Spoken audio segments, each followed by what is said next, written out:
We now come to Paterson, which is geographically one of the largest electorates in New South Wales.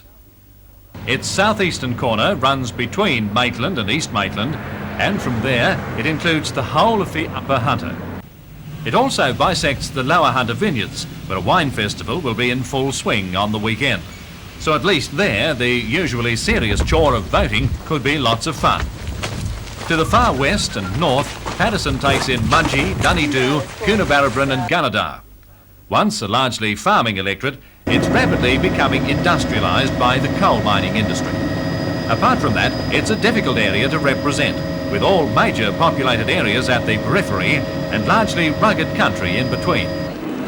The sitting member is the National Party's Frank O'Keefe, who has represented the electorate for the past 14 years. Mr O'Keefe has a long history of involvement in politics at both local government and state levels as well. All the while, he's managed to maintain business and grazing interests in the Gunnedah region and has been prominent as a sports administrator. In his early years in Sydney, Mr O'Keefe was a sportsman of some note. Frank O'Keefe is prepared to stand on his record when he faces the voters on Saturday.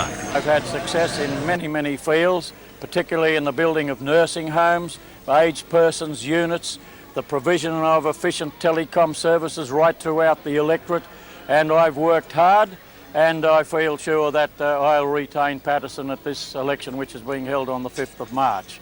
It's a huge area, starts at the city of Maitland where my main office is, runs right up the Hunter Valley, over the Dividing Range to Corindai, Werris Creek, Currabubula, Gunnedah where I live, and then right down to Mudgee on the other side. It's a diversified electorate, an electorate of which I have knowledge of all the industries in it, the primary industries, the secondary industries, the meat processing industries, 4 big abattoirs in Paterson, Maitland, Aberdeen, Gunnedah and Mudgee, and I have a knowledge of that industry, being chairman of works at Gunnedah, where there's a big abattoir at Gunnedah. So my experience is a varied one in all those fields. And I'm looking for support on the 5th, and I'm very confident indeed in retaining the seat for the National Party. If any of our electorates has even the slightest hint of being takeable, then it's Paterson. And the ALP's candidate is 39-year-old Michael Williams. Married with 5 children, Mr Williams manages the Gulgong office of the Mudgee Shire.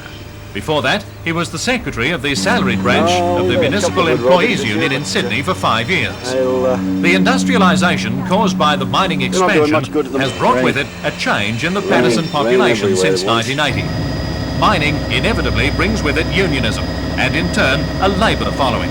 But a swing of 7.5% would be needed to give the seat to Mike Williams. Well, in the first place, I'll be trying to communicate with the people in the electorate at large to let them know some of the difficulties that we are confronted with, and that there is no magic wand that can be waved to solve their problems to the detriment of anybody else. We have to be prepared to pull as a whole community.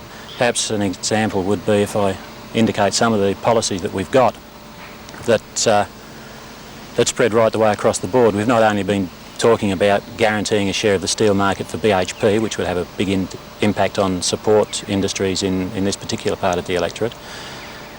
We've guaranteed pensioners 25% of average weekly earnings, which, considering our electorate's got more than the national average number of pensioners, is quite a significant thing for our population. Small business is very badly hit at the moment by a combined difficulty, the drought and the recession. We've indicated to small business that we're very interested in assisting them, and what I'll be able to do is promote communications between local small business and the government agencies that are going to be set up to cope with their difficulties. The Australian Democrats candidate in Paterson is 37-year-old Darryl Woodhouse. He's a mechanical engineer, unemployed at the moment because the Sydney-based firm he served recently decided to shut its Maitland branch. Mr Woodhouse was born and bred in Maitland and intends to remain there with his wife and 3 children. Darryl Woodhouse has been a member of the Australian Democrats for 3 years. He joined because he could see party polarisation dividing the nation. I believe that the nation right now needs sound, sensible government with democratic policies that will assist every Australian, not just those people that belong to a certain vested interests that are fostered by the other two parties. For a long time now there's been division between all Australians right through life, not just at election time, but right through the life. There's a division between one side and the other side. We feel that we represent the ordinary Australian who wants a sound, sensible government.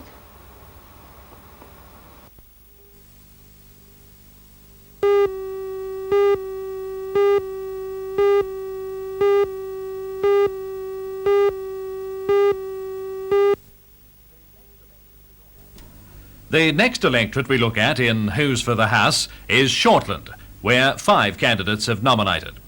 The Shortland electorate begins at Norah Head and covers the coastal strip northwards into the Newcastle suburbs as far as Adamstown, but it does not include Merewether or Cardiff.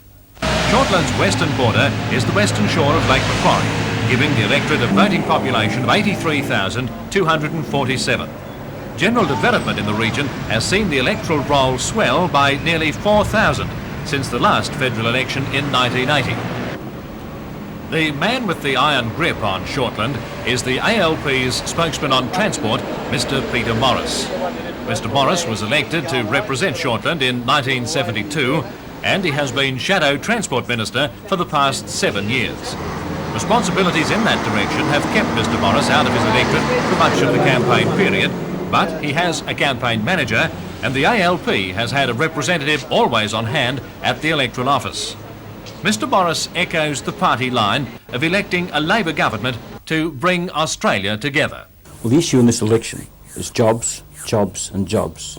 And Labor's plan for national recovery, reconstruction and reconciliation is designed to get this country back on its feet again, to create 500,000 jobs in the next 3 years, to lift the level of business activity, to improve our roads, our public transport system, to get our steel industry back into a viable state again.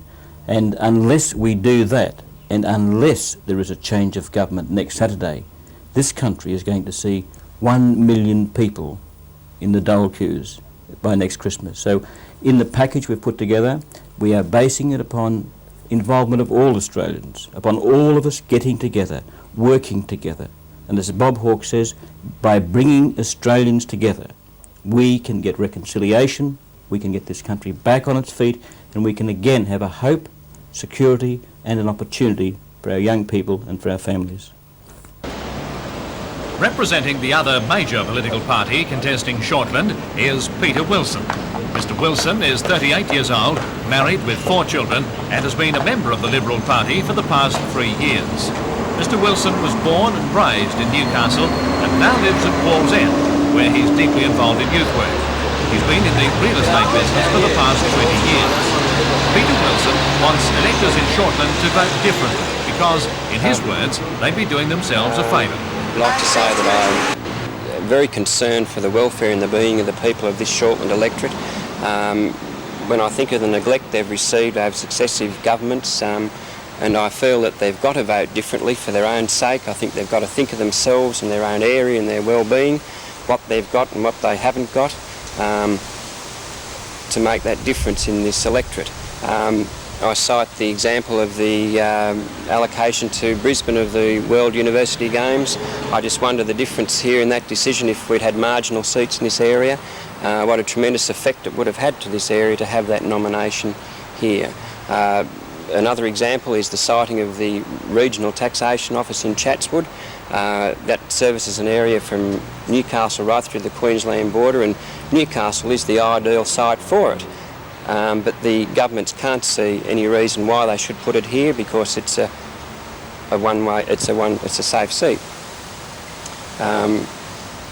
There's several other areas of neglect, and I just feel that people have to vote differently. They've got to think of themselves and think of their area and vote differently on March the 5th. The Democrats' candidate in Shortland is Mr. Lynn Godfrey, a 40-year-old industrial chemist from Valentine. He's married with 2 children. Mr Godfrey has been involved with the Australian Democrats since their inception and was the convener of the first party meeting in this district. Lynn Godfrey said his joining the Democrats was in response to the great political instability of the mid-70s. He dislikes what he calls the excesses of the major parties. The Democrats in particular, who hold the balance of power, can't be bribed. We don't believe in the funds for favours system. The lobbyists can come to it with their sacks full of money, and we say, you can give us money, but we're not going to have any strings to attach to it. Now, all the political parties are desperate for money. You hear the millions they spend, they've got to get millions.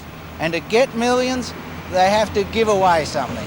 Well, but what are you going to do as the member for Shortland? Say you're elected, what are you going to do for the people of Shortland? That's what the people really want to know, isn't it? Well, what I'm going to do for the people is that when I'm there in Parliament, they know that whenever an issue comes up, whether it's the unemployment or the means tests on the pensions or the state of the roads around here, we're supposed to have a national highway here at my back, and it's a disgrace, that I will treat that without any preconceived political creed, whether the Labor brings it up or the Liberals bring it up.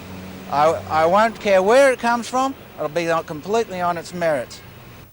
The Socialist Workers' Party is fielding candidates in 2 electorates, and one of these is Shortland. Peter Abramson, aged 29, is an unemployed fitter and turner recently retrenched from steel mains. Mr Abramson has been an active member of the Amalgamated Metal Foundry and Shipwrights Union since his apprenticeship days. His party is calling for a Labor government, but one with socialist policies. We're campaigning against Fraser's record unemployment, against Fraser's wage freeze, against the cutbacks in education, health, social welfare spending, and against the anti-union legislation. We are standing because the Labor Party should be campaigning on these issues. They should be putting forward socialist policies in opposition to the Liberals. There is another candidate in Shortland. He is Robert Buehler, representing the Socialist Labour League. The aim of his party is a better deal for workers through socialism. We're calling for a vote to bring down the Fraser government. We're saying after 7 years of rule of Fraser, there's 700,000 people unemployed. Youth unemployment's running at 30%. We're saying the Fraser government must be thrown out of office in these elections, but we have no confidence that the Labor Party will carry through the necessary policies. We're standing on a platform of socialist policies, nationalisation of BHP without compensation under workers' control. We say that BHP would not invest in steel when they were making millions of dollars. And of course they won't maintain the steel industry under subsidies and so forth from an incoming Labor government. We're saying this industry must be nationalised. It must be nationalised.